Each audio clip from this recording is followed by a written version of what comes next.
제5장 블레호스크는 릴리포트의 북동쪽에 위치한 섬으로 800m 정도의 거리밖에 되지 않는 해역을 사이에 두고 떨어져 있었다. 나는 블레호스크를 아직까지 한 번도 직접 본 적이 없었다. 침략이 있을 것이라는 말을 들은 다음 나는 그 나라에 나에 대한 정보가 아직까지는 전해지지 않았지만 블레호스크의 배에 의하여 발견되는 것을 염려하여 그 나라가 있는 방향의 해변으로 몸을 드러내는 것을 피했다. 전쟁 기간 동안에는 서로 간의 무역이 엄격하게 금지되어 있었다. 이것을 위반하는 사람은 사형에 처하여졌으며 국왕은 모든 선박의 출입을 통제하고 금지하였다. 나는 국왕에게 블레호스크의 함대를 모두 잡아올 수 있도록 준비한 계획을 말했다. 척후병의 보고에 따르면 적은 바람이 알맞게 불어오는 것과 동시에 출항할 준비를 갖추고 항구에서 정박하고 있었다. 나는 그 해협에 대한 경험이 풍부한 선원에게 바다의 깊이를 물어보았다. 만조시에는 가장 깊은 부분이 70글럼 글루푸스로 그 이외의 경우에는 50글럼 글루푸스밖에 되지 않는다는 것이다.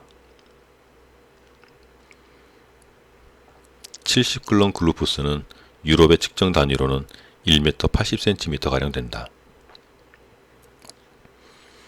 나는 블레호스크에서 조금 비껴서서 북동쪽의 해안으로 걸어가 나지막한 언덕에 들어누웠다. 주머니용의 작은 망원경을 꺼내어 항구에서 정박 중인 블레호스크의 함대를 살펴보았는데 약 50척의 군함으로 구성되어 있었으며 그 외에도 많은 수송선들이 있었다.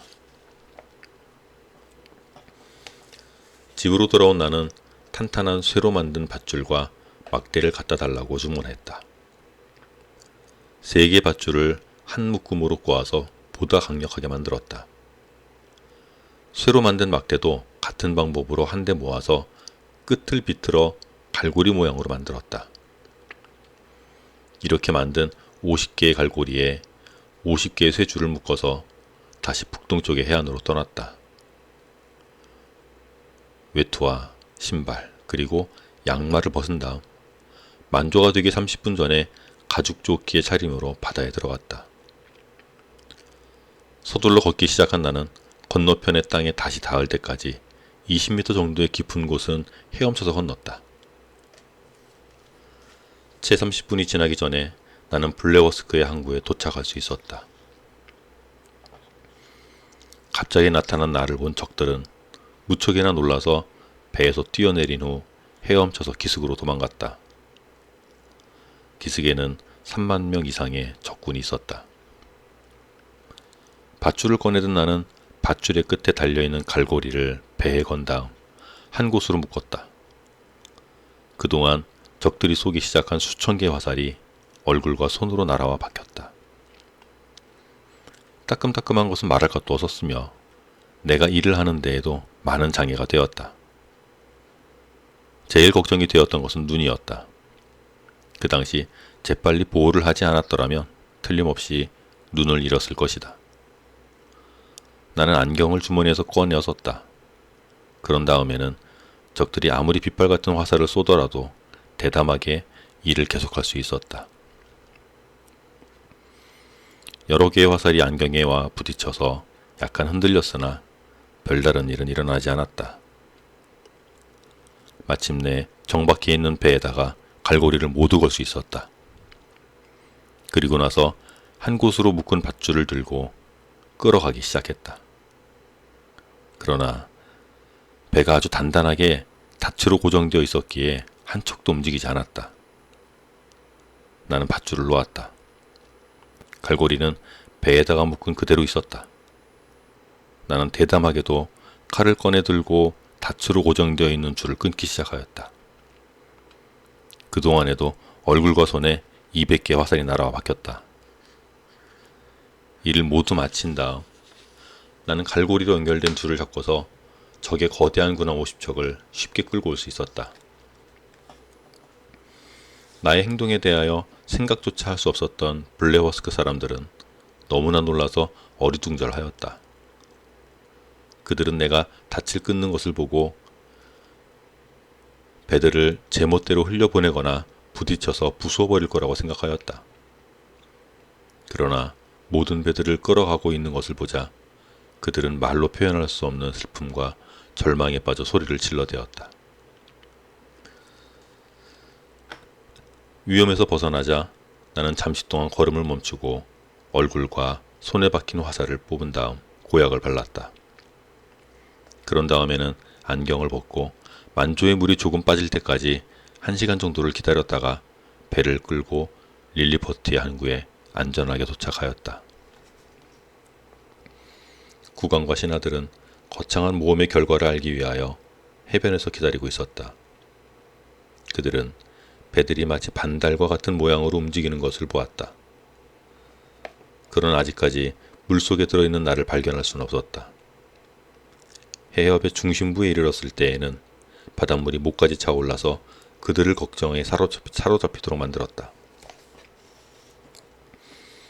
국왕은 내가 물에 빠져 죽었으며 블레워스크의 함대가 공격을 하는 것이라고 결론을 내렸다. 그의 근심은 이내 사라지게 되었다. 왜냐하면 한 걸음씩 걸을 때마다 물은 점점 얕아졌기 때문이다. 마침내 나는 그들의 목소리를 알아들을 수 있을 만큼 가까운 거리에 도착하였다. 그리고는 군함을 묶은 줄을 높이 들고 큰 소리로 릴리포트의 가장 위대한 국왕 만세 하고 소리를 질렀다. 내가 상륙하자 국왕은 온갖 찬서로서 맞아주었고 가장 영예로운 칭호인 나르다크를 그 자리에서 내려주었다. 국왕은 언젠가 다시 기회를 보아서 블레워스크에 있는 나머지 배들까지도 릴리포트로 끌어와 달라고 요청했다. 국왕의 야망이란 헤아릴 수 없는 것이다. 아마도 그는 블레워스크의 영토 전체를 자신의 지배하에 두어서 다스리고 싶었을 것이다.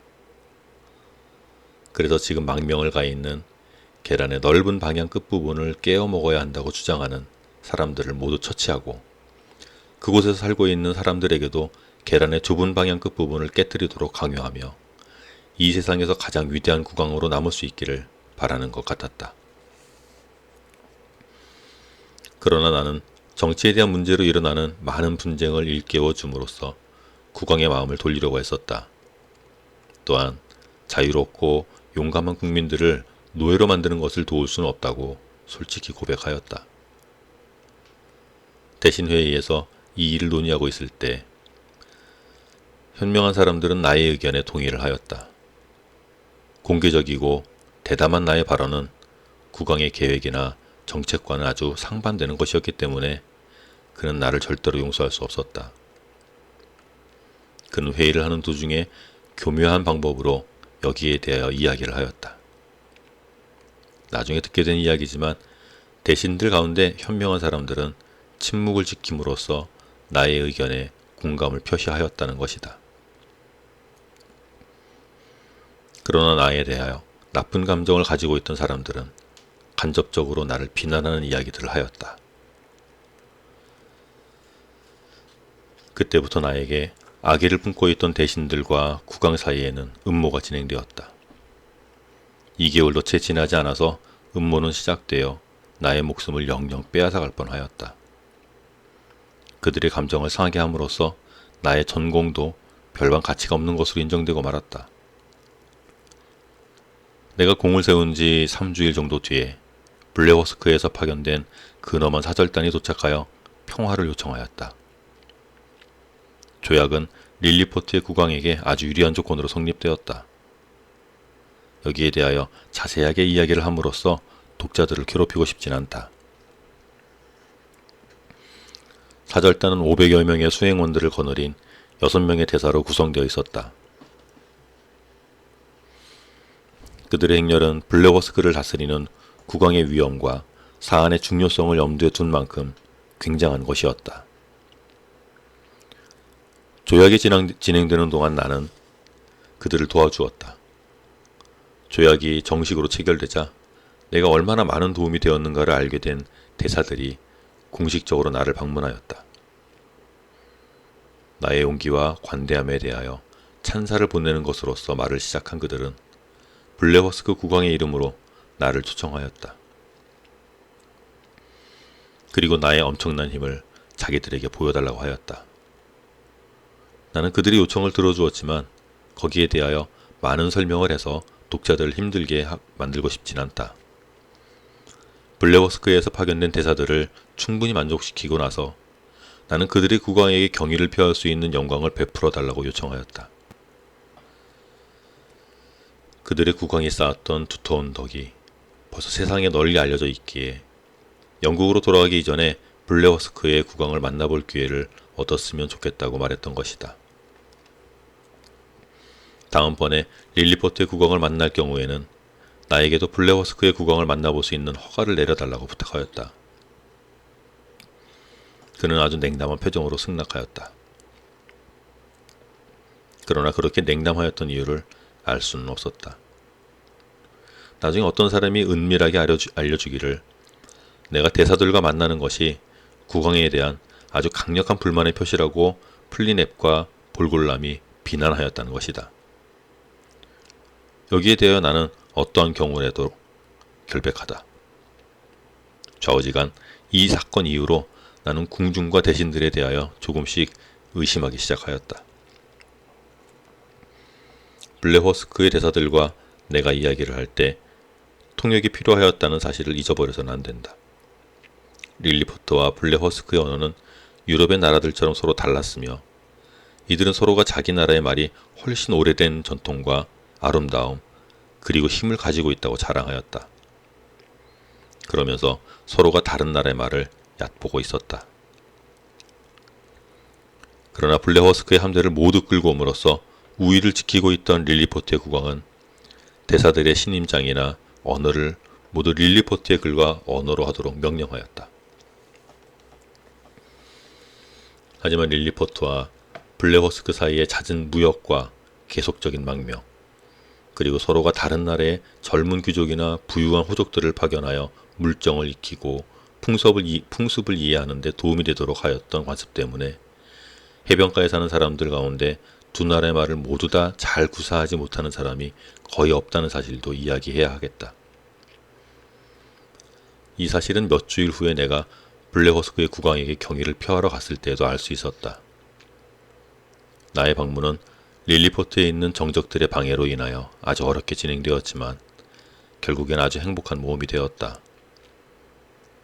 여기에 대해서는 나중에 적절하게 이야기를 하겠다. 내가 자유를 얻기 위하여 어떤 문서에 서명을 하였을 때 거기에는 몇 가지 굴욕적인 조항이 있었다는 사실을 현명한 독자들은 기억할 수 있을 것이다. 그 당시 내가 곤란한 처지에 놓여 있지 않았더라면 결코 서명하지 않았을 것이다. 그러나 릴리포트에서 가장 영예스러운 나르다크의 칭호를 수여받은 지금에 있어서는 그 조항을 성실하게 이행하는 것이 나의 권위에 비하여 너무나 어울리지 않는 것 같았다.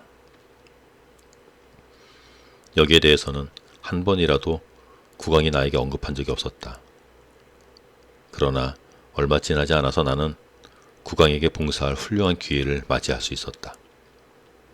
나로서는 그것이 가장 멋있는 도움이라고 생각되었다.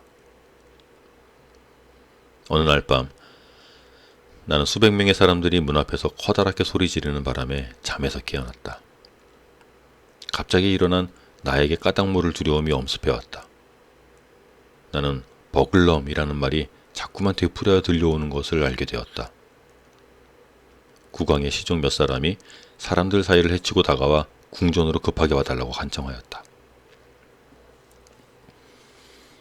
통속적인 연애소설을 읽다가 그대로 잠이 든 시녀의 부주의로 왕비의 침소가 불에 타고 있다는 것이다. 나는 재빨리 일어나서 사람들에게 길을 비켜달라고 부탁하였다. 그날은 때마침 밝은 달이 떠 있어서 한 사람도 밟지 않고 궁전에 도착할 수 있었다. 많은 사람들이 왕비가 있는 침소의 벽에 사다리를 세워두고 물통을 준비하고 있었다. 그러나 물은 멀리 떨어진 곳에 있었으며 물통 역시 골무만한 크기의 것이었다. 작은 사람들은 서둘러서 나에게 물을 날라다 주었지만 불길이 너무 거세였기 때문에 별로 도움이 되지 않았다. 나의 커다란 외투로 불을 쉽게 끌 수 있을 것이라고 생각하였지만 너무 급하게 서둘러 오는 바람에 외투를 집에다가 남겨놓은 채 가죽 조끼만 입고 달려왔던 것이다.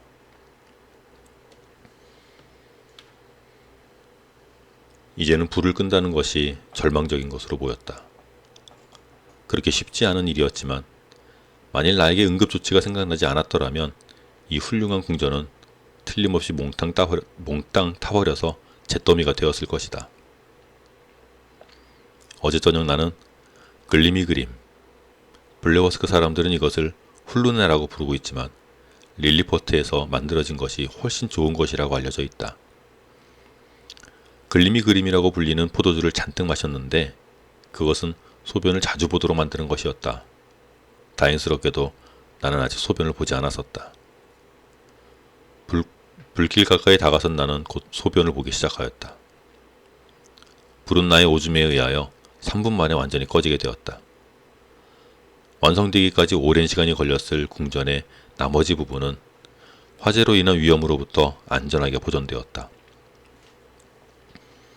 날이 밝아오자 나는 국왕의 치하도 기다리지 않고 곧바로 집으로 돌아왔다.